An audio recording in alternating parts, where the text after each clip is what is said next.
Hi guys, my name is Muna Shibal and I'm a manifestation and soul realignment coach. My channel is geared towards helping you become the best possible version of yourself so you can create and live the extraordinary life that is your birthright. This is part 3 of this 3-part video series in which I talk to you about how to set intentions the right way. Part 1 and 2 of this series are in the description box below, so you can watch these at any time. You don't have to watch them in any particular order, just go with the flow. They're not unrelated and non-consecutive. But before I dive in, please do not forget to hit the subscribe button if you have not already subscribed to my channel, and be sure to click the bell icon so that you receive a notification anytime I upload a new video. So let's get started. In the first part of the 3-part series, I spoke about how to set intentions using Neville Goddard's Living in the End technique. In the second video, I spoke about how to use the Pure technique by Frederick Dodson in order to experience a parallel reality where you are experiencing your intention in its full manifested form. Now, in terms of the third part, I'm going to be talking about what to do when you don't have a specific intention in mind. So you're kind of feeling stuck, you kind of don't know where you want to go, you're unsure, you're confused.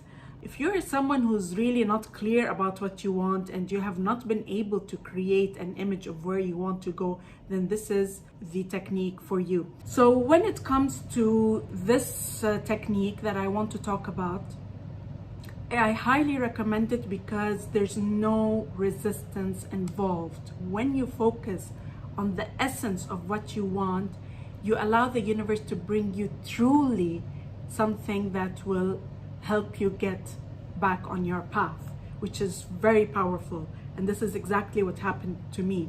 This technique only has 2 steps. It's not a big one. So for step 1, I want you to bring in several pieces of paper. On the first one, I want you to list out the area of your life that you want to work on. So let's say, for example, it's career. So you put the heading career. Now you can do this for every single area of your life. You repeat exactly what I'm sharing with you for every single area.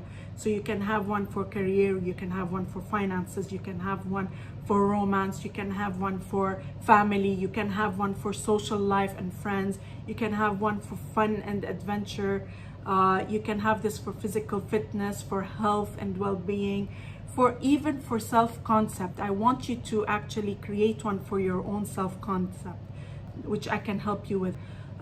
You want to create who you are, what are you like. Focus on the qualities in yourself that you would like to have. So you can say, I'm persistent, I'm consistent, I'm successful, I do anything I set my mind on. So focus also on self-concept, and you can also do it for state of being. Let's talk about the example of your career.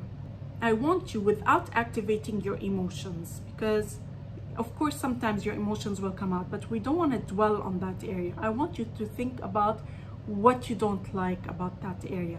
So you can list them on that piece of paper. You can say, for example, I'm not getting the promotion that I want or deserve. I'm overworked. I'm working too hard. I'm overwhelmed. I'm not enjoying work. I'm working with difficult colleagues. Whatever these things are, I want you to list them out on that piece of paper. Okay, and then list them all out. It's kind of like you're purging. Let's get it all out on the table, because sometimes we're afraid to go down that route. We're afraid to say what we don't like because instinctively you don't want to recreate that, or instinctively you're afraid to say what's not going right because you're afraid that you're not good enough. So let's get that off on the table. You're always good enough. It's what you believe about yourself that is causing you to think that you're not good enough. It's all about that self-concept, guys. I cannot emphasize that enough. List them all out. On that second piece of paper, I want you to write the same heading, in this example, career, and it's on another piece of paper. We don't want to put them on the same piece of paper because one is going to be trashed, which has all the negative stuff on, and one you're going to keep. Okay, so it's a second piece of paper. I want you to find the words that represent the essence of what you want in your career. You can use the negative stuff as guidance. So for example, if you're overworked, you can put, instead of overworked, ease and flow. Remember, when you want to focus on something, you always want to focus on the positive and never use the word not. So never say I'm not overworked, because you're still focusing on overworked. You want to remove that word from that paper. You don't want it there. So you will always focus on the positive opposite of what you don't want. Ease and flow, for example. The opposite of I'm not getting promoted, you can say recognition and reward. If you're not enjoying your work, you can put passion. I'm passionate about what I'm doing. And the less specific you are, the less resistance you will have, because your physical mind will try to get in the way and say, I don't know how I can be passionate about this work. So you can just say passionate, and you don't have to focus that you're gonna get it in this job. That's not the point. You might get it in another job. So you want to try to focus on what you want without saying that it has to be in a specific way. So the more general you are by focusing on these words, the more it will feel easy to manifest. So you might end up with a list of words that look something like this for career. It might have passion, flexible working hours, creativity, ease, flow, fun, friendly and relaxed environment, success, growth, small team, family atmosphere. You want to try to build those, put in those words that really make you feel good, whatever these are for you. So whatever I said here may not resonate with you. Maybe you like to work with a big team, or you prefer to work in a different kind of environment where you like competition, for example. That may be your personality. You have to go with what it is that you like and resonate with that. And with each word that you're writing, feel it. You want to feel the passion. You want to feel the creativity. You want to feel that all of that is possible. Kind of want to get into a dreamy space when you're doing this. I was working with a client the other day, and she was just like smiling and said, oh, I want this, and I want that, and I want this. So really, this is something that you want to feel. I may have mentioned this in other videos. Your subconscious mind does not know what's real and what's not real. When you are imprinting into the subconscious mind, you want to use emotion. You want to allow that to flow through, because that is the save button. That is what helps you save these thoughts, the electric charge, into your subconscious mind. The emotions are the magnetic charge. You need both together. Now you want to repeat this for every single area. Do the exact same steps, list out what you don't like, and then on another piece of paper, list out what you do want. You can have one piece of paper for all the different life areas. You can put them into some sort of grid and just create the essence of what you want for each one.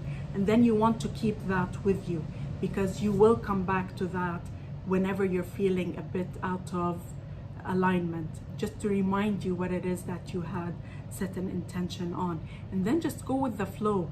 What will come to you will be truly magical, as I was in my experience. So here I'll give you some examples of words you can use for the different life areas. For finances, for example, for me, freedom, well-being, divine support, abundance, ease, flow, liquidity, growth in wealth, debt-free. So all of these are things that I have put in for myself, and I have manifested them all.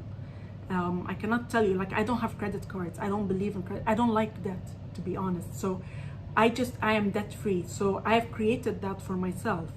When it comes to romantic relationships, you can put in mutual love, equal love, passion, mutual respect and understanding, fun, laughter and adventure, joy, commitment, long-term, alignment.